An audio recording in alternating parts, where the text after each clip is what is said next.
ኣብነት ገስት ሃውስ ኣብ ጥንታዊትን ታሪኻዊትን ቅድስት ከተማ ኣክሱም ካብ ቴሌ ናብ ሪፈራል ሆስፒታል ኣብ ዝወስድ መንገዲ ፍሉይ ቦታ ማይዓኾ ኣብ ዝርከብ ዝዓረፈ ዘበናዊ ገስት ሃውስ እዩ። ኣብነት ገስት ሃውስ ነዚ ዘመን ዝምጥን ምቹውን ሰሓብን ገስት ሃውስ ንምዃኑ መጺኹም ኣረጋግጹ። ዘድሊ ኩሉ ማልዩ ኣጋይሹ ብኽብርን ብሃንቀውታን ንምቕባል ድማ ምድላዋቱ ወጊኑሎም።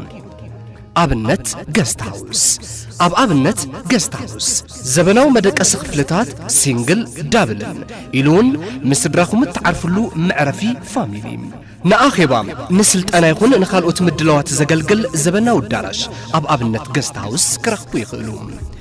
ግልጋሎት ቁርሲ፣ ግልጋሎት ኢንተርነት፣ ግልጋሎት ላውንደርን ካልኦትን ኣብነት ገስት ሃውስ ንዓኻትኩም ንምሃብ ተዳልዩሎም። ኣብ ኣብነት ገስት ሃውስ ስግኣት ድሕንነት ዘይሕሰብ እዩ።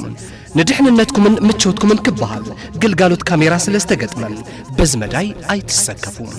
ኣብነት ገስት ሃውስ ኣብነት ገስት ሃውስ ዘበናዊ ሶላር ሲስተም ጀነሬተር ብምግጣም ብሰንኪ ምቁርራጽ ሓይሊ መብራህቲ ዝቋረጽ ግልጋሎት ውዑይ ማይን ካልኦትን ፍጹም የለን።